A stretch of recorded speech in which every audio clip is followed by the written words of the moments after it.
Bora, Fiel, separei esse trecho da coletiva do Dorival Júnior, que ficou um pouco bravo ali com a pergunta do jornalista sobre a formação que ele começou o jogo no 4-1-4-1. Se liga só na resposta do Dorival. Comenta aí se você gostou dessa formação no primeiro tempo. No segundo tempo ele deu uma mudada, porém, se liga aí, deixa o seu like, se inscreve no canal, ativa o sininho pra você não perder nada do Corinthians. Vitória é importante pra dar aquele gás, aquela aliviada pro Corinthians na tabela. Então, sem mais enrolações, bora pro vídeo. Vou até te pedir desculpas, tá? Mas assim, é muito raso a gente avaliar futebol por números. E eu não estou falando isso como uma crítica, espero que você entenda. 4-1-4-1 é um posicionamento atacando. Em que momento é um 4-1-4-1? Defendendo, ele é um 4-1-4-1? Olha, só na primeira fase. A partir do momento em que essa bola começa a entrar um pouquinho mais, ele se torna um 4-3-3, ele se torna um 4-4-2, que foi o que nós invertemos. Com 15, 17 minutos de jogo, nós invertemos para um 4-4-2. E depois tivemos que fazer mudanças de nomes dentro da própria partida, funções, enfim. A realidade é que faltava-nos as infiltrações. O último momento, nós tínhamos o controle da partida, o controle do jogo, mas não tínhamos as infiltrações. Por quê? Porque nós estávamos com vários jogadores passando da linha dos nossos meio-campistas, ou seja, à frente das duas linhas de marcação do Santos. Nós não íamos infiltrar de jeito nenhum. Então, o que nós precisávamos era que tivéssemos as correções. Só que, às vezes, dentro de campo, você não consegue passar uma informação, é muito difícil. E por isso que, para mim, avaliações de, olha, está jogando um 4-3-3, está num 4-4-2, isso daí é só um processo inicial, porque a partir do momento que a bola rolou, você já perde todo esse contexto. Então, o que nós tínhamos que ter tido é um preenchimento um pouco maior entre linhas do Santos, que nós não tivemos. Nós tínhamos os jogadores buscando bolas, às vezes, nos pés dos volantes, e isso dificultou a nossa infiltração. Aí sim eu poderia te dizer que nós estávamos jogando num 4-5-1 e não num 4-1-4-1, entendeu? Por quê? Porque nós deixamos de cumprir aquilo que nós havíamos trabalhado. Dorival, boa noite. José Edgar de Matos aqui do GE. Você acabou perdendo o Mateuzinho para o Clássico, né, nos últimos dias e optou pela escalação do Félix, né, às vezes fazendo uma função mesmo de lateral, às vezes fazendo um terceiro zagueiro ali mais pela direita. Queria saber, né, por que essa escolha, né, já que você poderia ter, por exemplo, o Léo Maná na função, ou até o Charles, que também já trabalhou, por que foi o Félix o escolhido para exercer essa função no Clássico contra o Santos? Obrigado. Bom, depois de um bom tempo, o Léo Maná volta, faz uma partida praticamente quase que 90 minutos. 2 dias e meio depois, ele estaria novamente em campo, marcando um jogador muito agudo, um jogador que infiltrava, que parte com bola dominada. Eu achei isso aí um risco muito grande. Félix vem treinando muito bem, vem se dedicando demais, merecendo aí uma oportunidade. Eu espero que o Félix continue nessa crescente que ele vem tendo. Fiquei muito feliz com a atuação dele, porque é um profissional que se dedica, que trabalha muito, e isso daí, para mim, não tem preço você poder ver um jogador desse nível podendo voltar a jogar dentro de uma boa condição. Ele pode ainda evoluir, pode crescer muito, mas já foi bem diferente daquilo que eu vi na primeira apresentação dele aqui. Dorival, boa noite, Lucas da Rádio Band News FM. Você falou sobre as mudanças que você fez táticas sem mudar peças, né? E do primeiro para o segundo tempo deu para a gente perceber um Corinthians criando muito mais. As chances mais perigosas vieram na segunda etapa, mesmo num período mais curto ali da virada até o gol do Yuri. Queria que você explicasse o que foi feito no intervalo, quais foram as principais mexidas e o quanto satisfez o segundo tempo em comparação com o primeiro hoje aqui. É que nós passamos a jogar entre linhas adversárias. E a partir daí nós começamos a ter uma aproximação um pouquinho maior. Com a aproximação, você tem troca de passes e aí sim você busca infiltrações. Quando você tem os seus 2 meias voltando, pegando bolas nos pés praticamente dos volantes ou os zagueiros, você não tem esse homem chegando como um fator surpresa, provocando a linha adversária, tendo que buscar infiltrações, porque ele está muito recuado. E foi isso que aconteceu ao longo do primeiro tempo. Uma troca de passe morosa da nossa parte. Precisávamos acelerar essa troca de passe. Acabou acontecendo. Nos posicionamos corretamente. Nos aproximamos dos homens de frente. E aí, Carrillo entrou por dentro para jogar. Martínez saiu pelo lado. Abrimos o corredor para a passagem dos nossos laterais. E isso tudo aí contribuiu para o nosso crescimento. Nós começamos a ter volume de jogo e não só a posse pela posse. A pior coisa que tem no futebol é você ter uma posse falsa de bola. E foi, na minha opinião, foi o que aconteceu na primeira etapa. No segundo, nós corrigimos, muito em função das características dos atletas, mudamos algumas coisas sim, Bidon passou a vir um pouquinho mais por dentro, nós começamos a pesar a última linha adversária e a partir daí começamos a criar um pouco mais. Dorival aqui, Rafael Esgrilles, Energia 97. No início de trabalho, você disse nas primeiras coletivas que você tinha 2 pontos nesse início. Reduzir o número de gols sofridos da equipe do Corinthians e também resgatar a confiança de alguns jogadores. E eu não me lembro outros treinadores que passaram recentemente no Corinthians dar tanto espaço para o Maicon. E você deu até a tarja de capitão para o Maicon. Nesse recorte, já nesse início de trabalho, é mais positivo ou mais negativo essa participação do Maicon, tendo aí mais titularidade, mais minutos em campo, o Maicon nesse começo de trabalho? Não, são jogadores importantes.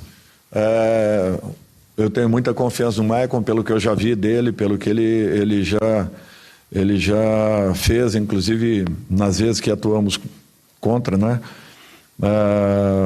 Eu sei que ele está ainda voltando e está readquirindo uma melhor condição. Eu acredito que ele vai atingir esse momento. Mas é um jogador importante sim, assim como o Raniel, que teve uma lesão muito séria no pé, ficou praticamente sem treinamentos até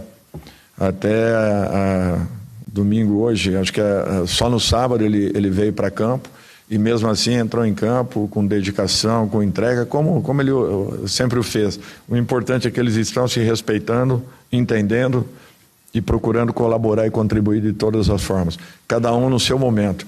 Raniel também é um jogador importante e que é um dos titulares da equipe por tudo aquilo que já fez dentro da equipe do Corinthians e com certeza continuará fazendo, independente de nesse momento Maicon estar atuando.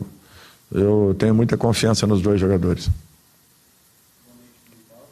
Aqui, Leonardo Rodrigues, da Central do Timão. O presidente Augusto Melo, na última sexta-feira, concedeu entrevista coletiva aqui mesmo na Neoquímica Arena e citou que não vai medir esforços para contratar na janela do meio do ano. Você já tem a noção dos reforços que vai pedir para o presidente Augusto Melo em relação a setores? Essa entrada do Félix Torres pode ser um indício que a lateral direita é um dos setores que mais preocupa? Obrigado. Eu falei que o Léo tinha jogado e 2 dias e meio eu não ia colocar em campo de maneira nenhuma, tendo um jogador perigosíssimo pelo lado, como Soteldo, um jogador de 1 para 1 impressionante. Então eu busquei uma opção. Se não fosse Félix, seria um outro atleta com certeza, mas não teria sido o Léo nesse momento. Tivemos um problema sério com o Matheus. Eu vou tentar saber o que realmente aconteceu, porque não pode. Ele viajou para o jogo do meio de semana e de lá para cá não treinou até então, e de repente ele nos pegou de surpresa vê-lo cortado do treinamento de sexta a sábado e naturalmente sem condições de vir para o jogo do domingo. Com relação a contratações, eu converso isso diariamente com o Fabinho, trocamos ideias a todo momento. O Corinthians está atento ao mercado, tudo dentro das possibilidades do clube, mas é natural que esses movimentos acontecerão na hora certa, respeitando todos os profissionais que aqui estão e, naturalmente, tentando melhorarmos ainda mais a qualidade do nosso grupo. Júnior, ainda aqui. Alex Dinarte, da Rádio Coringão. Eu queria te perguntar se, nesse início de trabalho, né, você traçou alguma meta de jogos, número de jogos, digamos assim, para que a equipe se consolidasse em relação a um time titular, de fato, né? Porque a gente tem acompanhado que muitos torcedores estão ainda incomodados com esse certo rodízio que você tem proporcionado na equipe. Eu queria saber se você traçou essa meta, sei lá, 10 jogos, 15 jogos, 5 jogos, se existe isso na comissão técnica. Obrigado. Alex, não tem isso. Não tem isso. Eu falei para vocês que nós dependemos muito de uma equipe com energia em campo. Essa energia ela tem que vir daqueles que estão um pouco mais recuperados. Nós estamos trabalhando os dois grupos com a mesma intensidade, com os mesmos comportamentos, buscando a colocação de um ou de um outro nome a cada momento, dando a oportunidade a vários jogadores. Eu não me preocupo muito com uma equipe base. Essa equipe base ela vai sofrer variações a todo instante. O importante é que nós tenhamos a equipe passando confiança. Eu sinto que a equipe está evoluindo, está melhorando em muitos aspectos. Hoje nós tivemos um jogo difícil, tivemos paciência suficiente para trocarmos passes, mesmo faltando a infiltração no primeiro tempo, mas no segundo já corrigido, nós criamos boas oportunidades de gol, encontramos o nosso gol, estamos numa situação no campeonato que ainda requer cuidados, temos que ter muita atenção para que possamos nos aproximarmos o máximo possível desse primeiro pelotão que vem à nossa frente, e eu acho que a cada rodada as coisas vão melhorando um pouquinho.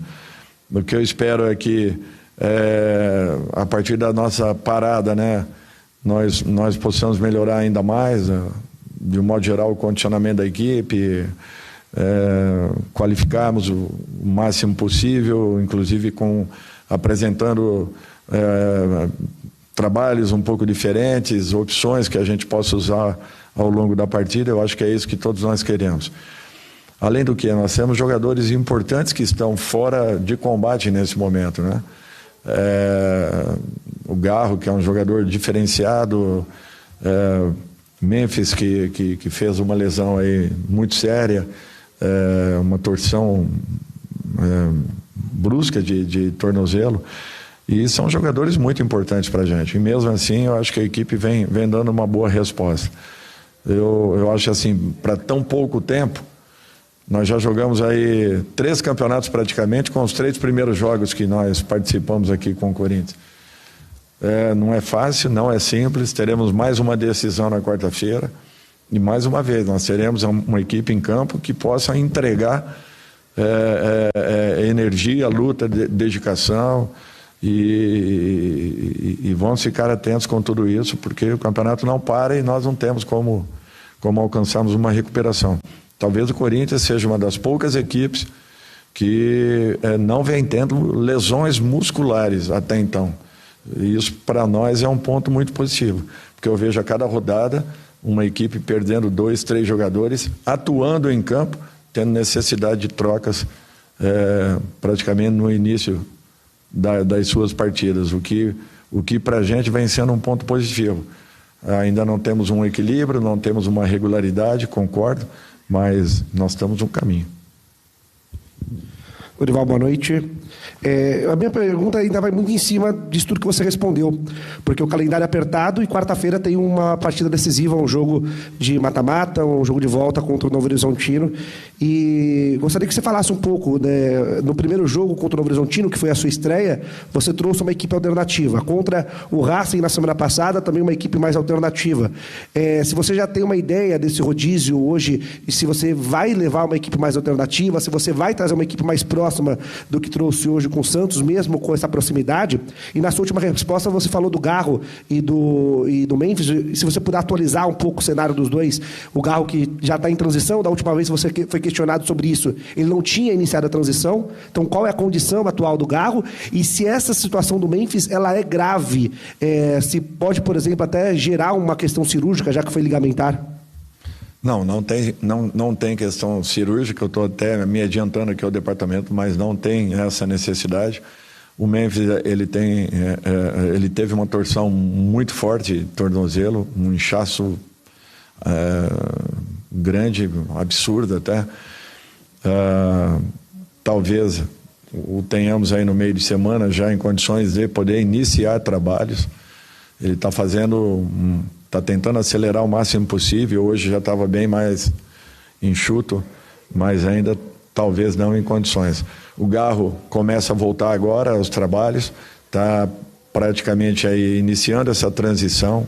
É um fato importante, confiamos aí que ele recupere o mais rápido possível, na totalidade a sua melhor condição, e quem sabe ainda possamos tê-lo aí por 1 ou 2 partidas antes da virada, tanto da data FIFA quanto da parada para o Mundial de Clubes. Eu acho que assim, você tem alguns pontos centrais na equipe do Corinthians. Carrijo, Garro, Memphis e Yuri Alberto. Sim. Você tem esses caras, que você fala assim, esses caras vão entregar alguma coisa quando eles estiverem em campo. Quando o Memphis não está hoje, você tem dificuldades. Mesmo com o Memphis jogando 30 metros, porque ele joga em 30 metros. Ele não tem um substituto. Ele não tem um substituto. E o substituto não é nem para questão de qualidade, não é isso? É a questão do substituto que vai fazer com que aquela função de pegar a bola e fazer essa bola chegar com qualidade ao Yuri Alberto, você não tem. Ainda mais sem o Garro. Ele tentou com o Romero. O Romero muitas vezes fez isso pelos lados, não conseguiu, porque o Romero é outra coisa. Tentou com o Bidon, agora ele está tentando colocar com o Coronado. Deu bastante liberdade para o Deu bastante liberdade para o Coronado, mas não, é difícil. Quando você joga, ele falou, né, no 4-1-4-1, existem 2 fases, 4-1-4-1 e 3, quando adianta um pouquinho mais, porque o Félix saía pelos lados, você tinha um equilíbrio ali para você ter uma certa cobertura quando perdia essa bola. Poderia perder essa bola para o time do Santos. Mas você não tem quem faça o jogo ser, como o Zupac falou, evoluir o jogo, construir o jogo. Se você não tiver, se o Corinthians não tem o Memphis ou não tem o Garro, é diferente, o Corinthians não consegue jogar. E aí entra a discussão, que eu acho que o Dorival precisa fazer isso, saber controlar o jogo. Saber controlar o jogo não é entregar a bola para o adversário, nem sempre, né? Porque às vezes isso hoje a estratégia do Corinthians é essa: você entrega a bola para o adversário, fecha e você sai no contra-ataque, né? Mas nem sempre você vai conseguir fazer isso. Se o Corinthians jogar contra times mais equilibrados, times que têm um pouco mais de qualidade, o Corinthians vai ficar esperando e vai jogar só no contra-ataque. E é muito pouco. É muito pouco, porque é muito risco. Você não tem uma defesa que vai te garantir a tranquilidade. Fala assim, não, vão cruzar na área, eles vão tirar todas. Ou ele vai ficar no mano a mano, você tem zagueiros de velocidade para ir no... Então, isso tudo, o Dorival, eu acho que o Dorival já sabe. Tanto é que a maioria das vezes dos esquemas táticos que ele está montando é tudo protegendo a zaga, tudo evitando que essa zaga fique no mano a mano, porque ele sabe que tem dificuldades. Agora, se não entender que precisa controlar o jogo, em determinados momentos... No América, por exemplo, ele tinha vantagem, era um jogo importante e não conseguiu. Correu atrás do América o jogo inteiro. Você tem que saber controlar o jogo, e aí passa pelos jogadores. Por isso que eu falei do Maicon. Por que eu falo do Maicon? O Maicon, quando ele joga centralizado, ele é o cara que vai dar o ritmo pro Corinthians. Ele é o cara que vai dar o ritmo. Vem cá, toca aqui, Coronado, devolve pra mim aqui. Vira o jogo. Agora não, agora eu vou jogar curtinho. Agora eu vou jogar pro zagueiro. Agora eu vou me colocar entre os zagueiros para poder... mas tem 3 zagueiros e eu não vou buscar a bola. Tá, então você sai pro lado. Você começa a criar e gerar espaços, ou com a bola ou sem a bola, para que os caras da frente não tenham a necessidade de chegar até você para pegar a bola. Porque se os 2 jogadores, os 2 meias, estão voltando para pegar a bola dos pés dos volantes, é porque ele não está fazendo essa distribuição. Né? Ou ele não está fazendo esse time, sabendo fazer esse time gerar essa distribuição de jogo para a bola chegar até a frente. Sim. Então tem algumas coisas que eu acho que quando ele começar a corrigir esse tipo de posicionamento, esse tipo de postura, talvez o Corinthians possa ter um pouquinho mais de controle do jogo, que eu falo entendimento do jogo. Senão vai ficar no contra-ataque e aí joga para cima do Yuri Alberto, que vive um momento espetacular em termos de leitura de jogo e posicionamento, e sai para apostar a corrida. O gol do Corinthians foi a única chance do Corinthians no segundo tempo.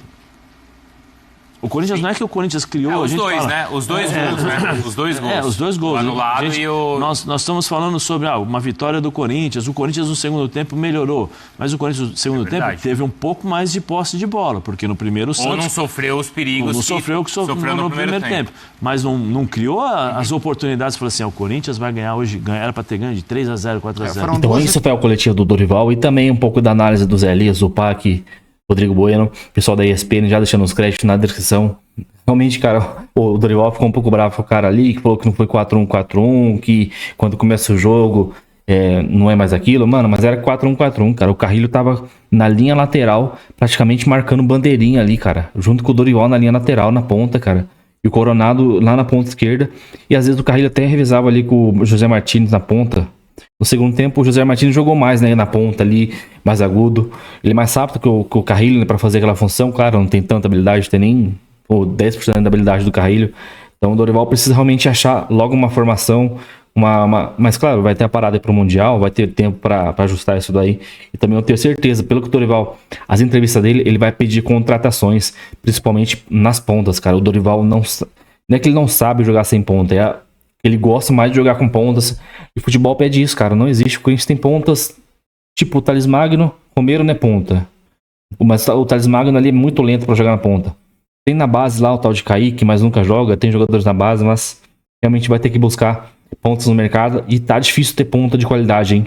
Parece que todos os pontas de pouquinho qualidade já estão com o clube aqui no Brasil. O Flamengo lá tem... Mano, o Flamengo se dá o luxo de deixar o Cebolinha e o Michael no banco. Então, os caras têm o Luiz Araújo, tem uma porrada de jogadores de ponta. Só o Corinthians que não tem jogador de lado, cara. E faz muita diferença, principalmente quando você pega um jogo truncado. Você precisa desses caras pra quebrar a linha, como era o Wesley ano passado. Claro que o Wesley não era aquelas coisas, né? Não finalizava tão bem, mas no 1 contra 1 ele jogava muito. Então a gente precisa desse jogador pra quebrar a linha. Então, para poder realmente, quando o jogo estiver apertado, arrumar espaço para criar chances de gol e etc. Então é isso. Comenta aí, deixa o seu like, se inscreve no canal, ativa o sininho para você não perder nada do Corinthians. Sem mais. Então, até o próximo vídeo. Valeu, é nóis.